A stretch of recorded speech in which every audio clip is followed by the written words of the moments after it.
We didn't give them anything.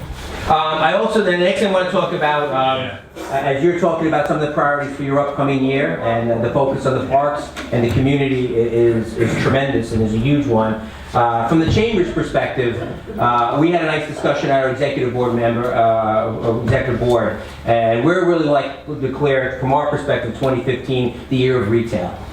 Reason being, though Patchogue, Main Street is thriving like we haven't seen in decades, one thing that's starting to be stagnant and is starting to lose a little juice is our retail establishments. While the restaurants and bars are successful, they are starting to get crowding out our retail. In particular, our president, Jacqueline Hensley, relayed a story this past holiday season where she went to visit our good old friends at Irish Crossroads over in Sable, and she was just amazed to see the lines in the retail stores out the doors.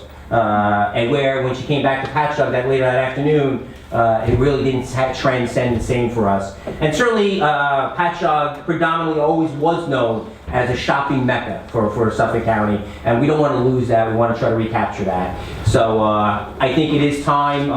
We're about due for have one of our 2-2-2 meetings between the bid and the village, and we'd really like to make that next meeting just to focus about some incentives or some ideas that we can do to just encourage new entrepreneurs to move to Patchogue or start a business, or some of those businesses out there to see if we can get a relocate or move to Patchogue, and just provide that mix. I don't think anybody wants the village to be all one thing or all the other. We don't want to be all retail. We don't want to be all restaurants. We kind of want to mix. We want to create that reason to just want to come to Patchogue for the day and walk around.